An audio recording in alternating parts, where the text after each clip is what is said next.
সর্বাঙ্গে ধুলা মেখে আছেন। আপনি আচরণ ধর্ম জীবের শিখায়, মহাপ্রভু নিজে আচরণ করে জীবকে শিক্ষা দিয়েছেন। আচরণ করে শিক্ষা দিলে তার ফল সঙ্গে সঙ্গে হয়। তার প্রমাণ আছে আমার কাছে, এইখানেই প্রমাণ আছে। কীর্তনের প্রচার অনেক বেড়েছে, কাজের কাজ কিছু হয়েছে? কেন? যিনি পরিবেশন করবেন তার আচরণটা ঠিক হতে হবে। আমার যেমন আচরণ থাকবে, আপনারা যদি আমার মুখ থেকে কৃষ্ণ কথা, ভাগবত কথা শোনে, সেই জিনিসটা আমার যদি গলত থাকে কিছু, সেই জিনিসটা আপনাদের মধ্যে প্রতিফলিত হবে। যার জন্য মহাপ্রভু যে জীব শিক্ষা দিয়েছেন নিজে আচরণ করে। এক সাধু বাবার কথা বললেন। একজনের মা তার ছেলেকে নিয়ে এক সিদ্ধ বাবার কাছে গেছে, খুব বড় সাধু বাবার কাছে গেছে। উনি যা বলতেন তাই হতো। তা বলছে, বাবা আমার ছেলে মিষ্টি খুব খায়, যার জন্য কৃমি হয়। ডাক্তারে মানা করেছে যে এবার খেলে তোমার লিভারটাকে ফুটো করে দেবে, যার জন্য আর মিষ্টি খাবে না। তা বাবা কৃপা করে, আপনার তো কথা শোনে, আপনি কৃপা করে বলে দেন ওই জন্য মিষ্টি না খায়। ওকে কোনোভাবে যদি না দিই তো চুরি করে খায়। বলে বেশ 15 দিন পর আসিস। আবার 15 দিন পর এসছে। 15 দিন পর কে এসছে? সে বলছে মিষ্টি কিন্তু খাবি না। সঙ্গে সঙ্গে বলে গেছে, বেশ আপনি যখন মারা করছেন তখন আজ থেকে ছেড়ে দিলাম। ওর মা চিন্তা করছিল 15 দিন আগেই তো এই কথাটা বলে দিলে হইতো। বাবাজি একটা কথা জিজ্ঞাসা করবো? বলে বলেন। না আপনি 15 দিন আগে এসেছিলাম, এখন আপনি আমার ছেলেকে বললেন না কেন? 15 দিন পর কেন বললেন? তখন আমিও কি খুব মিষ্টি খেতাম। আমার আচরণ আছে, আচরণটাকে আমাকে আগে নিজে ঠিক করতে হবে, তবে বললে সেটা গুণগ্রাহী হবে। আমি যদি নিজে আচরণটা করি আর অপরকে বলি, সেটা গুণগ্রাহী হবে? হবে না।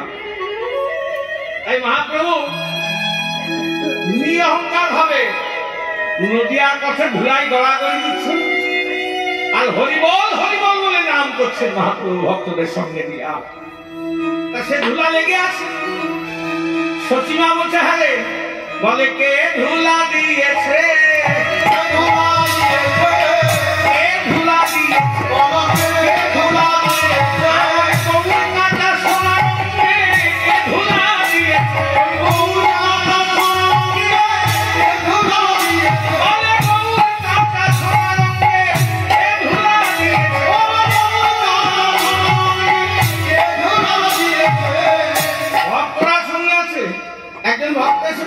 কেউ ধুলা দেয় না,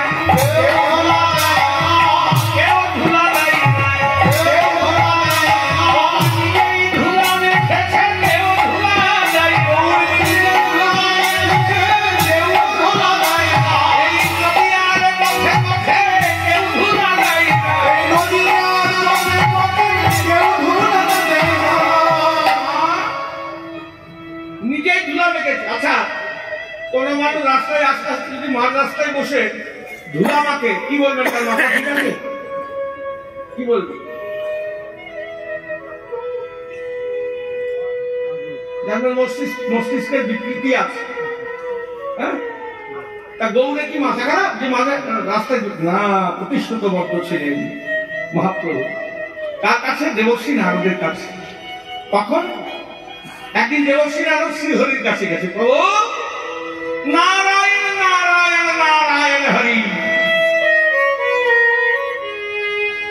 শ্রীমন নারায়ণ নারায়ণ নারায়ণ, উদ্ধব নারায়ণ নারায়ণ নারায়ণ, শ্রীমন নারায়ণ নারায়ণ নারায়ণ,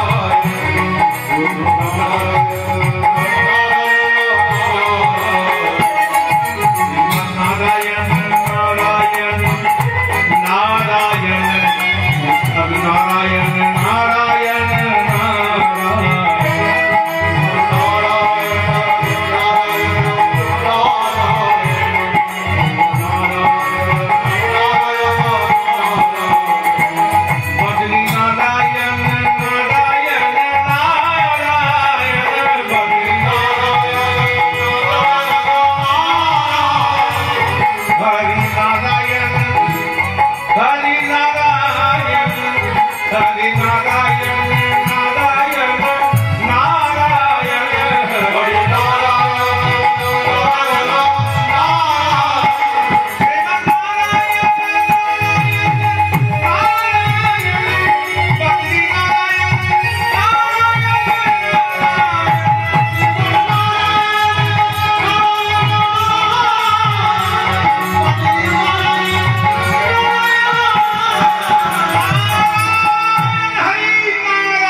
হতে বসছে।